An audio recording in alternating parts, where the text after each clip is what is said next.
I mentrestant, continua celebrant-se a Sueca la tercera edició del campus Cristian Castells. Ahir, a banda dels entrenaments al camp de l'infantil, els vora 60 xiquets participants conegueren de prop l'esport de la pilota valenciana. El trinqueter i pilotari suecà Adrià fou l'encarregat d'ensenyar-los als menuts el trinquet, així com explicar-los alguns aspectes del nostre esport autòcton. És una iniciativa del campus que me proposaren de vindre a explicar-los el que és la pilota en general, i per mi la veritat és que és un orgull tindre així aquesta gent perquè el dia de demà per veure si s'aficiona la gent. La veritat és que estan molt contents, i estan ahí que al començar ja volien ficar-se a jugar. Quasi no m'han deixat ni explicar-los, però a mi molt content. Abans, estos mateixos xiquets havien visitat un taller faller per comprovar el treball que comporta fer un monument de falla.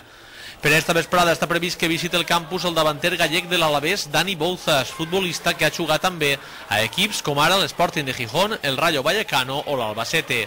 El tercer campus, Cristian Castells, conclourà demà dissabte.